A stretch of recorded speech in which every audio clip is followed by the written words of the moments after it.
Every 4 years, billions of people stop what they're doing to watch one tournament. A tournament that creates heroes, breaks hearts, and unites the world.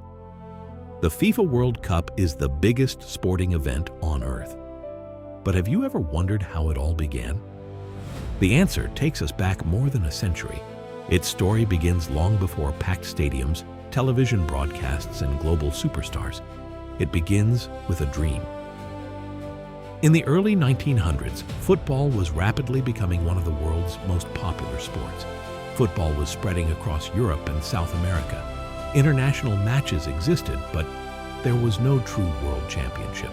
The Olympic Games featured football, but only amateur players were allowed to compete. Professional footballers, who were becoming the best players in the world, were excluded. Many believed football deserved its own global tournament. One man in particular refused to let the idea die. His name was Jules Rimet, a French football administrator with a simple but ambitious vision. He wanted nations from every continent to compete in one tournament to determine the world's best team. In 1904, FIFA was founded in Paris. For years, the organization grew slowly. Then, in 1928, FIFA finally voted to create an international football championship. The FIFA World Cup was born. Now, there was just one question. Where would the first tournament be held? The answer was Uruguay. At the time, Uruguay was one of the strongest football nations on Earth and had won Olympic gold medals in 1924 and 1928. The country also offered to pay travel expenses for participating teams. Even then, convincing teams to attend was not easy. This was the era of steamships. There were no commercial flights carrying players across oceans. European teams had to spend weeks at sea just to reach South America. Some nations declined the invitation. Others accepted. In the summer of 1930, 13 teams arrived in Uruguay to make history. The journey itself was an adventure. Players crossed the Atlantic Ocean aboard a ship called the Conte Verde. Aboard that same ship was Jules Rimet, and in his luggage was the World Cup trophy itself. Imagine that, the most valuable prize in football, traveling across an ocean inside a suitcase. The first World Cup was unlike anything we know today. There were no giant television audiences, no social media, no million-dollar sponsorships. Yet the passion was already there. The first goal in World Cup history was scored by France's Lucien Laurent. And when the tournament ended, Uruguay defeated Argentina 4-2 to become the first world champions. Football had found its greatest stage, but the World Cup's future was far from secure. The next tournaments took place in Italy in 1934 and France in 1938. Then the world changed. World War II erupted.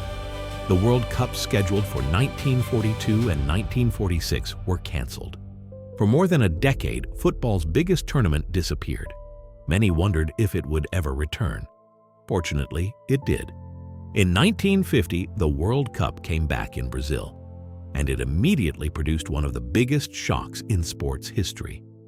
Nearly 200,000 fans packed the Maracanã Stadium expecting Brazil to win the championship.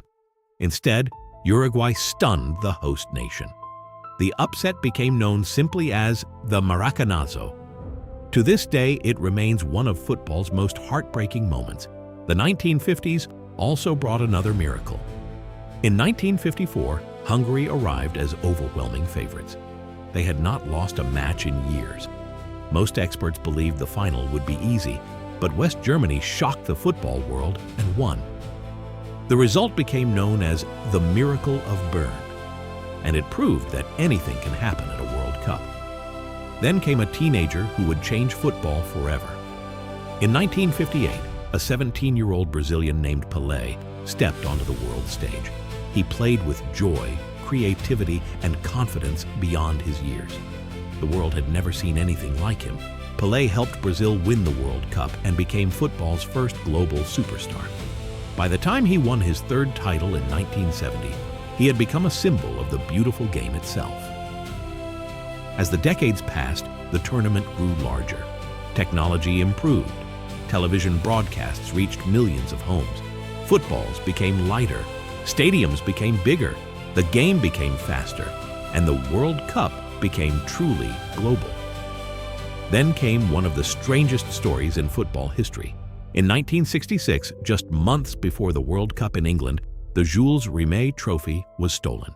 The world's most famous football prize had vanished. Police searched desperately. Nothing. Then, a week later, a dog named Pickles discovered the trophy hidden under a hedge in a London neighborhood. A dog had solved one of football's greatest mysteries. The trophy was recovered just in time for the tournament. Only at the World Cup could a story like that happen. The tournament continued producing unforgettable moments. In 1986, Diego Maradona delivered one of the most controversial and brilliant performances in football history. Against England, he scored a goal using his hand. The referee missed it. Maradona later called it the hand of God. Just minutes later, he scored another goal by dribbling past nearly the entire English team. One moment controversial, the next moment magical. Both happened in the same match. The World Cup had once again produced a story nobody could forget. By the 21st century, the tournament had become a global phenomenon. More than 200 nations competed in qualification. Winning the World Cup became one of the hardest achievements in sports. Legends continued to emerge: Ronaldo, Zidane, Ronaldinho, and many more. Then came a player whose career seemed destined for one final chapter: Lionel Messi. For years, critics said he needed a World Cup victory to complete his legacy. In 2014, he came close, but Argentina lost the final. Many believed his chance had passed. Then came Qatar 2022. One final opportunity. The tournament delivered surprises, upsets, and incredible drama. Morocco became the first African nation to reach a World Cup semifinal. And then came an unforgettable final: Argentina versus France. Messi versus Mbappé. A match filled with twists, goals, and tension. After penalties, Argentina finally triumphed. Lionel Messi lifted the World Cup trophy for the first time. One of football's greatest stories had its perfect ending. Today, the World Cup is watched by billions.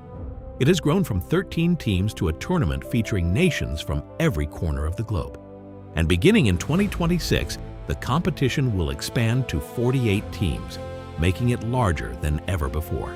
From a trophy carried across an ocean in a suitcase, to a global spectacle watched around the world, the FIFA World Cup has become more than a football tournament. It is history, it is culture, it is drama, it is hope. And every 4 years, it reminds us why football is called the beautiful game. The story of the World Cup has already lasted nearly a century, and its next chapter is waiting to be written.